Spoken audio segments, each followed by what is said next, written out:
Hi my loves, welcome back to my channel. If you're new, I'm Leeor Alexandra, and before we start, let's take a deep breath together.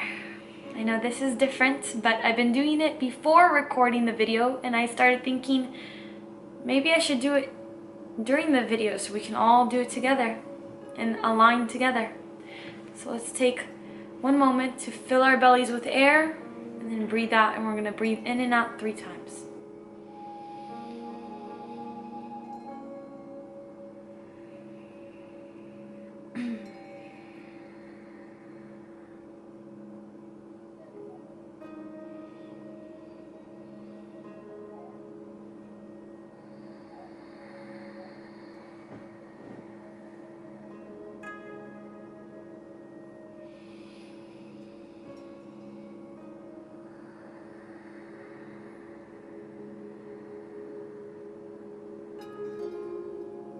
Thank you for doing that with me. I realize I want Friday's videos to be less structured than the Monday and Wednesday videos. I also realize that there is so much different types of content that I want to make, but I'm not creating it because I'm trying to fit it into the structure that I've created, which is like a Monday, Wednesday, Friday, and each day has a theme, which I've always liked. I like structure, I like organization, I like a schedule and a routine. So you guys always know that Monday is Manifestation Monday, Wednesday is a new topic every time, and then Friday is now Q&A Fridays. But there's so much more I want to talk about, so much more I want to do, and it's like, where do I fit these new things in? Like, I want to start doing weekly meditation videos, and I'm thinking maybe Sundays are the best day to do that, so that all week long you get to practice with that specific meditation. But then vlogs come Sundays, so should vlogs come Saturdays? Basically, I'm compartmentalizing everything when I should just be creating, and not, schedules are very limiting sometimes. Anyways, thought I would start this off with a little bit of breath work and a little bit of a rant, just to get the pattern interrupt going, so that you know this is not going to be a very structured video anymore. But for now, I definitely want to answer Q&As. I got some really good questions. I asked for some really great questions this time on Instagram. If you're not already following me on Instagram, I post some really cool stuff like discernment, the ability to judge well. This ability gets you closer to your intuition. And also, pictures of my crystals, pictures of me. Here now, notice how your body, the belief system that I had to completely rewrite, completely break down and build. Alright, so follow me over there. It's at Leeor Alexandra. That's where I collect the questions for Friday videos as well. Let's get into the questions, shall we? Okay, so let's answer this question, and we're just gonna get real deep real quick. How do you deal with the belief in God and also feeling more spiritual? Now, I think that this is very personal, but it's also all connected. So I'm gonna find a way to give you my personal opinion, which I found to be true across the board when I talk to other spiritual leaders and other spiritual people who have been religious in the past and who have become religious. They see it the same way as well. God, the universe, all of this goes hand in hand. When I first started YouTube, I was saying universe more than I was saying God, because I didn't want to alienate anybody and leave people out who were like, I'm a spiritual person, but I don't believe in God. I now, after my journey has deepened as much as it has, and I've seen things, and I've had my consciousness shift and my awakening has begun, I have a pretty decent grasp on this, and then it's affirmed over and over again by other people's experiences, people who have seen, felt, heard the same things as I have, and feel the same things as I have. And I think that from talking with a lot of you all have a very similar understanding of spirituality and religion as well. Basically, to talk about religions are necessary, but they have also been taken to a place that could be possibly destructive. Every religion has roots in absolute truth. So every religion is a way to find God, to find spirituality. Where the issue lies is when people who are asleep try to understand the writings, the work, and the meaning of enlightened people, the enlightened books, the Old Testament, the New Testament, the Quran, all these different books that were given to us from prophets and from God, people who are asleep try to interpret them and understand their meaning, and then they teach other people how to live their lives based on that, and it's not always correct, it's not always true. Of course, many spiritual teachers do have a very solid grasp of what these books, these ancient teachings actually meant and where they came from and what their purpose was, so they are able to teach people and to guide people to living life at the best of their ability. But again, like I was saying, the issue is when people who are asleep try to teach enlightened teachings. Now, when it comes to God, God is the top of the chain of everything that falls underneath it. You can be a spiritual person and be a religious person. Like I said, it goes hand in hand. My relationship with God as a Jew has deepened significantly since my spiritual practice has deepened. I feel now that I can speak directly with God and I don't need like anything in between. I don't need a middleman. I don't need anything except for meditation. Believing in spirituality or being a spiritual person does not in any way get in the way of God. I would say that if you want to continue to stay a spiritual person but also follow your religion, which is what I do, just practice discernment. Go to temple like I do. Celebrate the holidays, celebrate your culture and your traditions, but be discerning and think to yourself, okay, my rabbi or my priest or whatever it is says this. What do I really feel like this portion of the Torah means? What do I feel like this portion of the Bible is supposed to teach? Often you will see that it does align with the teachings that your priest or rabbi or whatever it is teaching you, your guru is teaching you. Ultimately, I think that the most important thing to learn from religion is that you don't need anything on the outside. All you need is God, and within you, your inner self. You have everything on the inside already. You have all the tools, you have everything. Every single thing that you could possibly need to make it through this life is on the inside. You don't need anything on the outside. So start the search for God on the inside. I know that that's a super heavy topic, and I don't want to upset anybody or make anybody question their beliefs. Just know that you and your higher self know what is true. So just follow that. You don't have to believe anything that I say. Do you have any experience with energy vampires? This is a good question. I haven't had anything like this in a while.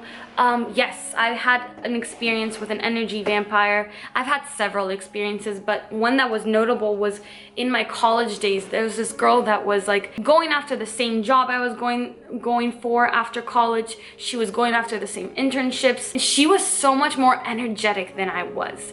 And she would come to where I was interning and just be all over the place, so energetic, and it was perfect for that job. And I would look at myself and I'd be like, oh my God, I'm being drained. My energy is being drained out of me. And it got to a point where I could not stand being around this person because I felt so drained by them. I saw her years later and our dynamic completely changed, and I had to kind of sit with myself to realize what was the difference there in case in the future another energy vampire shows up. What can I do in that moment to make sure that my energy doesn't get drained?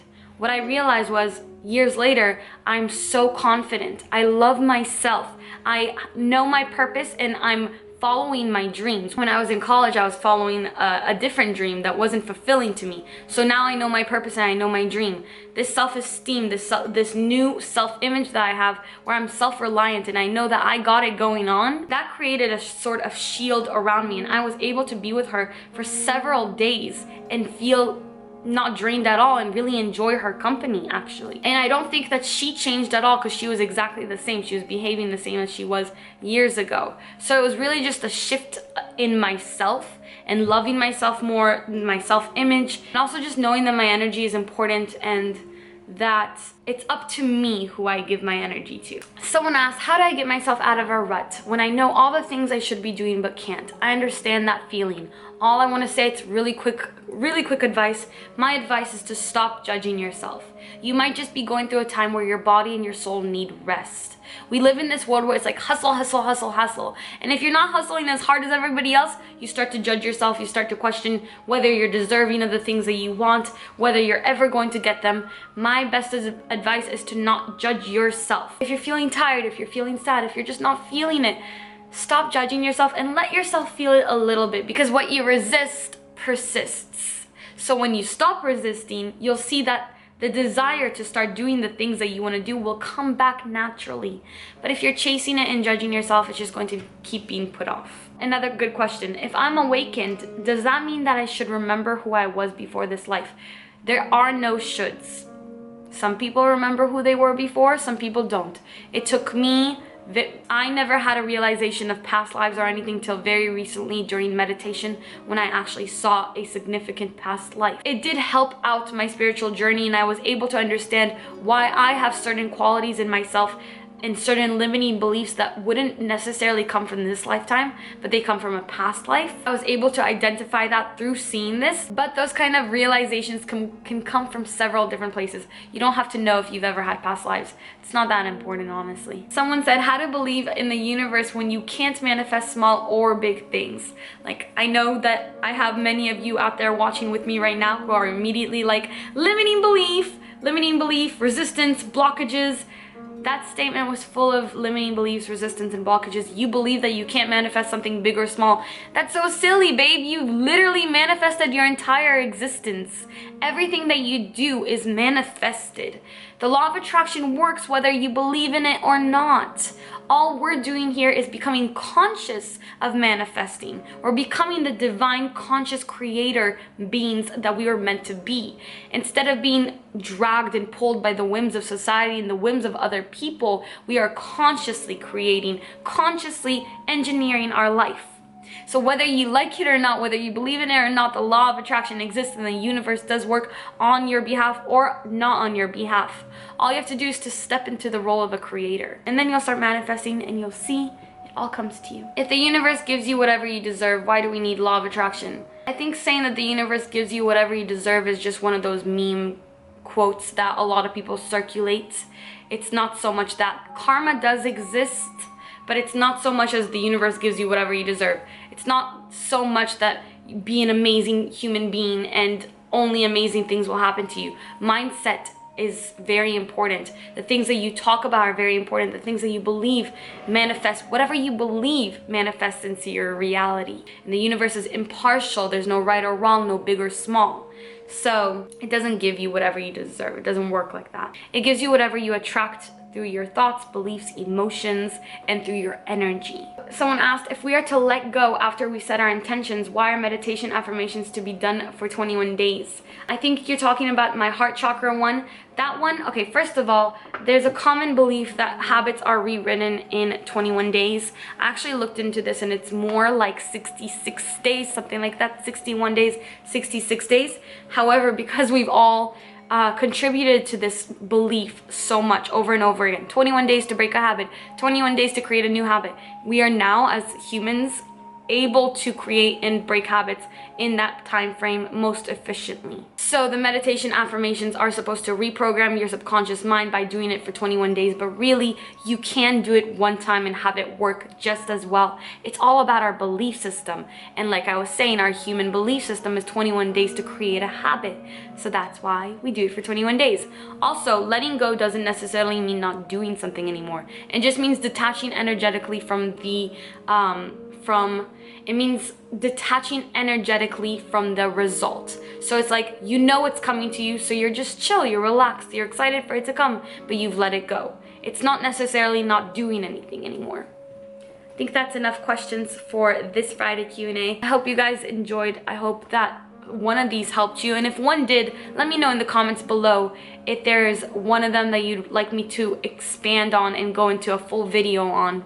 I'd love to do that for you. I love you guys so much. Thank you for spending your Friday with me. Have a wonderful, safe, and fun weekend. Remember not to take life so seriously. This is literally like 4% of our consciousness right here on this physical three-dimensional reality. You are living so many lives. So many other situations are going on at the same time. So don't take it so seriously because it's all for fun anyways. I love you so much, and until my next video, as always, keep your vibrations way, way, way up. Bye.